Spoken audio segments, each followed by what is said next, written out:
nibagiye kubarira aho ufise utu téléphone dufise mwari mukwiye gufita aya majambo mukayafata kugira muzokomeze muyije kono majambo muhemu yarashize mu mutima wanje ngo ndayibitse ishengero sinzi ibiri imbere ariko ijambo ry'Imana niryo ryama ritugabisha. Iyi si y'uno munsi yishwe n'abakozi b'Imana baguye mu buzimire bwande bakiriki amaronko y'ukuronga isi ukagarariza nde ukagarariza Imana. Namwe shengero ry'umwami bamwe muzokomera mushubire mu gishingo cyacu muzokomera mwibuka ku isi ya mwishi imisi igoye abantu bazogwa mu buzimire bwande.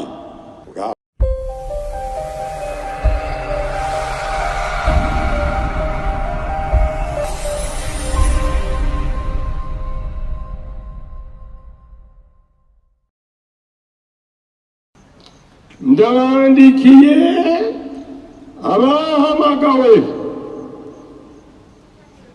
bakundwa kuko muri mu Mana Data wa twese mukazigamirwa Yesu Kristo, imbabazi amahoro n'urukundo bigwire muri twebwe. Haleluya. Mwami, turasomye amajambo yawe, ngaba bakunzi, ngaba bamwe bahamagarwa, ngaba bamwe bazigamwa, turi imbere yawe tugomba kwakira ijambo ry'ubugingo ryanditswe muri Bibiliya. Irindi jambo ryanditswe muri Bibiliya uryakire, iry'iwanjye urireke, ariko iryo wanditswe muri Bibiliya Mana urihezagire mu izina rya Yesu umwami wacu ari mu ijuru. Amena. Ngaha Yuda arandika yandika ishengero ryabo, ngire ryari ishengero ryiza ry'igikire araryandikira kuko yari nyinshi atumbereye. None nanje Imana yantumye muri mpwemu yera kwibutsa abanyitiremba ko haleluya Imana ishimwe twarahamagawe turakundwa b'Imana twarazigamwe. Amena.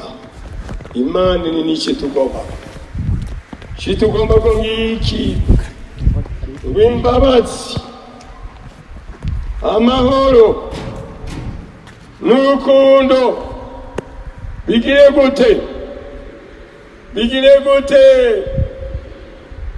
bigwire muri twebwe. Imana nihabwe icyubahiro. Bakunzi muri hano ijuru riradukunda ryaraduhamagaye, twebwe twarahamagariwe kuvuga ubutumwa bwiza. Namwe mwarahamagariwe gukora ibyiza, mwarahamagariwe kuririmba, mwarahamagariwe gusenga. Twese Imana yaraduhamagaye. Niko bangahe bumva ko bahamagawe n'Imana kuva mu byaha? Imana yaraduhamagaye. Icya kabiri, turabakunzi bande, abakunzi bande ba Yesu. Icya gatatu, ngo twarazigamwe. Baza wiyumvire, twarazigamwe. Mbega twarazigamwe bangahe bazigamwe nganje? Amena. Imana yaragize ite? Yaratuzigamye. None nigirite nishimwe ko twazigamwe. Iki gitabo rero cyerekeye iyo migwi y'abantu batatu. Amajambo ngahe? Atatu. Twarahamagawe, turabakunzi, twarazigamwe, kandi tuzokomera tuzigamwe. Murabyumvise? Tuzokomeza kugira gute? bimeze gutya ndabarusha kwizigira ko nzosekamwe. Haleluya.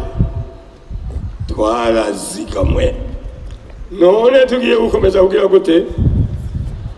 Kuzigama. Imana nishi. Ubutumwa rero mfise iguhera kuri rya murongo wa 3 kugeza ku murongo wa 4. Agibonza. Bakundwa, hamwe ndashiruka umwete wo kubandikira ivy'agakiza dusangiye, nari numvise ikingobera kubandikira ivyo kubahanura, kugwanira cane ukwizera abera bahawe rimwe gusa. Hano rero Yuda intumbero yo kubandikira ngo yagomba kubahanura kugwanira iki? Ukwizera abera bahawe kangahe? Ugutaye ndusubira kugoroka. Bakundwa, hamwe nashiruka umwete wo kubandikira iby'agakiza dusangiye. Nari numvise ikingobera kubandikira ibyo kubahanura cyane, byo guhanura kurwanira cyane ukwizera abera bahawe rimwe gusa. Kuko hariho bamwe babajemwo binyegeteza, bandikiwe kera gucirwa kw'iryo teka, batubaha Imana, bahindura ubuntu bw'Imana yacu isoni nke, bakihakana Yesu Kristo niwe wenyene databuja n'umwami wacu. Yuda rero ingorane yagize mu ishengero ryabo, hajemwe abantu ngo baza bate binyegeteza. Abo bantu kuko bari bazanye imbuto mbi, bari bazanye umugera mubi wo guhakana Yesu.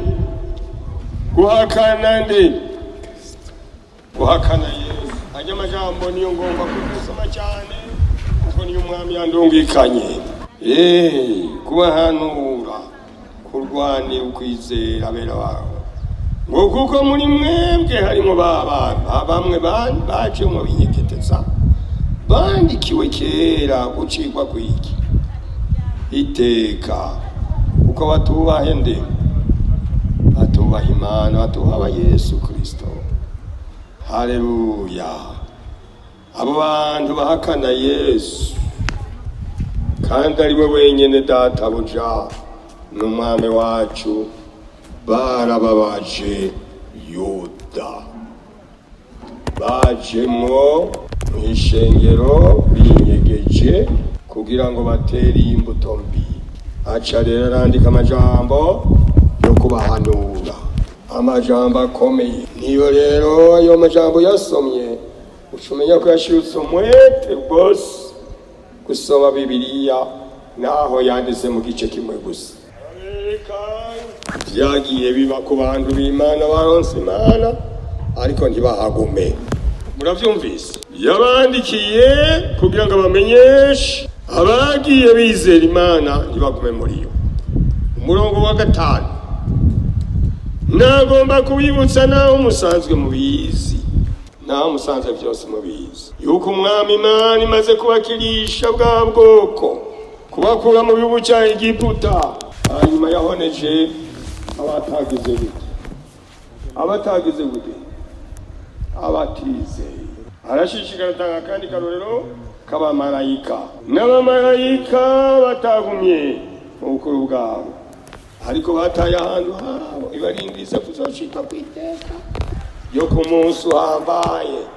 Bari mu minyororo idashira no mu mwiza. Igice c'indwi avuga abantu b'Isodoma n'i Gomora. Abantu b'Isodoma n'i Gomora nabo nyene bakoze ibyaha, Imana irabarekurira ku muriro ukomeye urabagira. Ashishikara avuga abandi icyo gihe abantu batubaha abakuru, abantu batuka abakuru. Avuga ngo na Mikaheli Imana imutumye marayika mukuru kurwana na Satani, bapfa mu vyimba wa Mose. Ngo marayika ntiyacokoye Satani, kirareye gucokora abantu b'abakuru. Haleluya, Imana nishimwe. Aratanga karorero rero ko kagira amagambo cyane cyane kabisobanura umurongo w'11 bazobona ibara kuko bajanye inzira ya Kayini umwe bakiroha mu buzimire bw'Abaramu kubw'amaronko ubugira kangahe kabiri bagahonera ugarurizo wakora n'abantu nibagiye kubarira aho ufise utu téléphone dufise barimo kwiye gufita aya majambo mukayafata kugira muzokomeze muyije ko n'amajambo muhemu yarashize mu mutima wanjye ngo ndayibutse ishenge sinzi ibiri imbere ariko ijambo ry'Imana niryo ryama ritugabisha ndagomba kugabisha ishengero ry'ikiremba abo babajemwo babinyegetezamwo mubamenye mukurikira ijambo ry'Imana. Kayini muramuzi, Kayini mwaramwumvise, twese ntitwamubonye tumubona mu ijambo ry'Imana. Kayini muramuzi, yagize ati yishe mwene nyabonsi ba ibere rimwe aje kwica ntiyareke ngaho yasambuye amabwirizwa yose y'Imana yubaka igisagara aracitiranya n'umwana wiwe. Icyo gisagara cyari kibohewemo ububi bwose bw'abadayimoni. Niwe yatanguye ibwirizwa byo guharika, niwe yatanguye imiziki ngo bagire danse, niwe yatanguye gucura ikintu cyose cy'ubugi cyo kwica kugeza no mu buzukuru biwe. Umuntu arica umuntu arahagarara igamba ngo mw'abagore banje nishe umugabo namwishe yigamba. Ibiriko birakoreka no munsi n'akabuto kava kwa Kayini hajya kurya murongo wa 11 twabariwe ngo iki kuri Kayini, twabariwe ngo iki raba Bibiliya numve ko mutegera, twabariwe ngo iki ntihagire ujyana iki inzira ya Kayini, ndaha kwisivya, ndaha kwisukamwa amaraso. Inzira ya Kayini ni inzira mbi cyane. Nasenze Imana ngize iminsi nsenga Imana shengero y'ikiremba ntihagire uzoca muri iyo nzira ya Kayini. Cya kabiri navyo ngo abandi biroshe mu buzimire bwande, mu buzimire bwande. Ubuzimire buraryoshe, ubuzimire buraryoshe, ubuzimire burabishe. Uyu yari yaronse ubuntu, Imana imuha ubuntu, abo umuvugishwa w'Imana, uwahezagiye yabahezagiwe, uwavumye yabavumwe. Baraki umwami aca mutumaka ati bajya abantu barahambaye bavuze ko bakambaye, n'imbere yabo ikiyaga cyarakamye, ariko ndazi uwo bashobora ni Balamu. Twara amasanduku arimo amamiliyoni, twara ibintu byose byiza arabimushira, atuhejeje kubavuma. Ibi byose ni ibyawe. Ibiri ivuga ngo kubwa amaronko agwa mu buzimire. Haleluya. Aya majambo twageze kuyaganira gatoyi n'abakozi b'Imana dukorana ibikorwa by'Imana. Iyi si y'unamunsi yishwe n'abakozi b'Imana baguye mu buzimire bwande, bakiriki amarongo y'ukuronga isi ukagarariza nde? Ukagarariza Imana. Namwe shengero ry'umwami bamwe muzokomera musubire mu gishingo cyacu, muzokoma mwibuka ku isi ya mwishi. Imisi igoye abantu bazogwa mu buzimire bwande bw'Abaramu. Cya gatatu ngo bagahonera hehe amajambo akomeye. Inzira ya Kayini, ubuzimire bwa Balamu, guhonera mu umugararizo wa Kora. Kwa Kora naho byabaye gute? Hashira utoki dusubire guharura igice cya 16, guharura igice cya 16. Soma makeyi ibisigaye muzokomeza mu bisoma. Haleluya. Twasanga nde? Kora igice ca 16 tanguye ku murongo wa mbere. Kora mwene Isihari wa Kohati wa Lewi agarariza na Datani na Abiramu bene Eliyabu na Oni mwene Peleti bo mu Barubeni. Bakurira hasi Mose afatikanije na bamwe bo mu Bisirayeli babakuru b'ishengero 250 bari imbere mu ikoraniro. Bari bande barurangiranwa bakoranira hamwe kurwanya Mose na Aroni.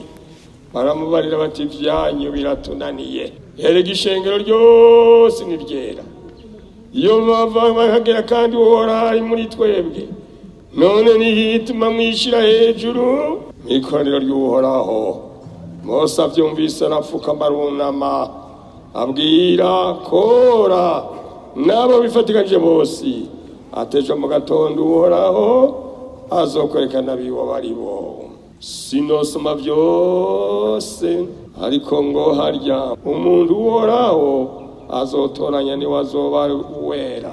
Ivyanyu biratunaniye namwe mw'Abalewi. Uyo ni Mose. Maze Mose abwira Kora atenda nimwumve yemwe Balewi, mbega mwagize iryoroshe ko Imana y'Abisirayeli yabarobanuye mw'ishengero ry'Abisirayeli bandi kugira ngo ibiyegereze ngo mukore igikorwa cyo mw'ihema ryayo. Niwe uhoraho ngo muhagarare imbere y'ishengero uhereza ivyaryo no kubiyegereza mwe nabi wanyu bose b'Abalewi. None mutaye ko murondera n'ubuherezi nabwo, erega uhoraho niwe mugararije mwe nabo mufatikanije bose.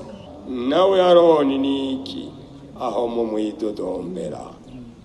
Maze Mose ahamagara Datani na Abiramu bene Eliyabu nabo baravuga bateka ntitukwitaba mba.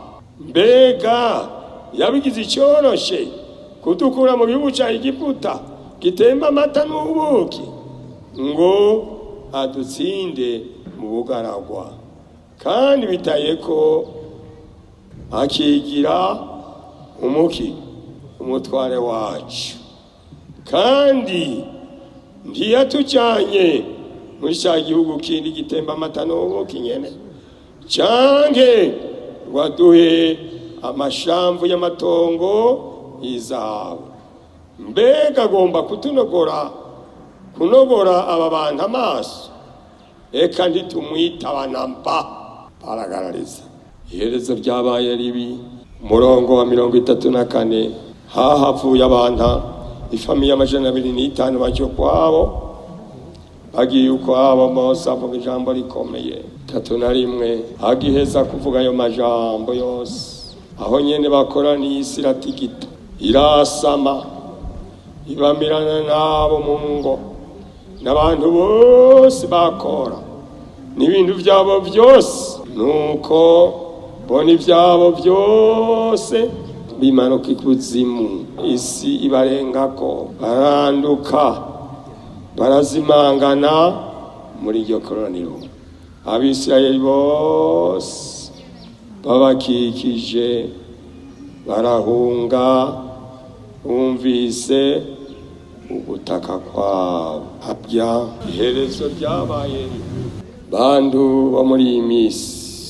Hariho abantu bosha n'abandi twageze kumva ngaho iwacu nyene mu Burundi abantu bahagaze ngo uru rusengero turagugaye n'urwacu, turagugaye.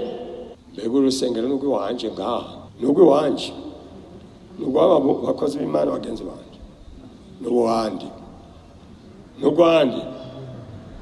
kugira gute gusengera nk'abera kugaye n'icyaha. wugaye kuwa Mungu abantu bagasubira inyuma, sinzi ijuru icyo zoryishura.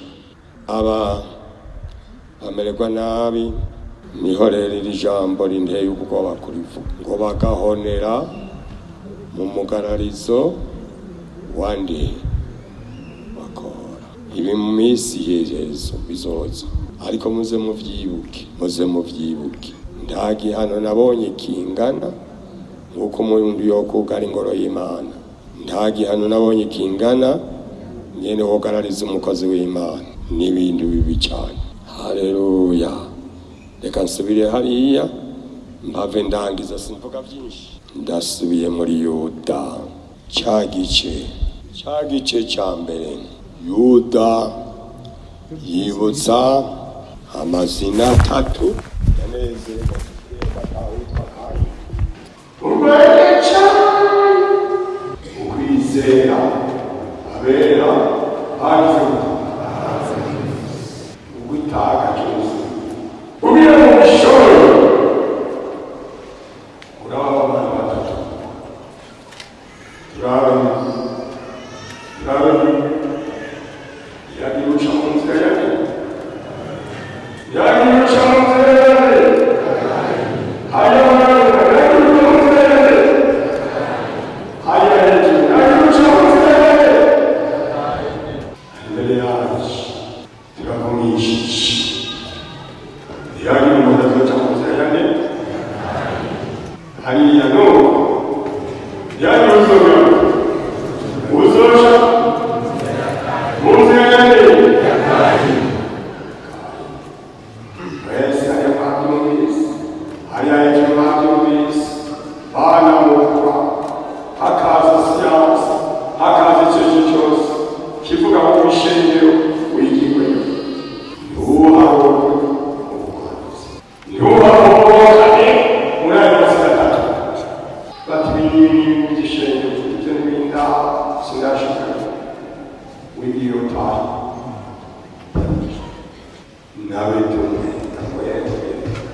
umugaragazo wandi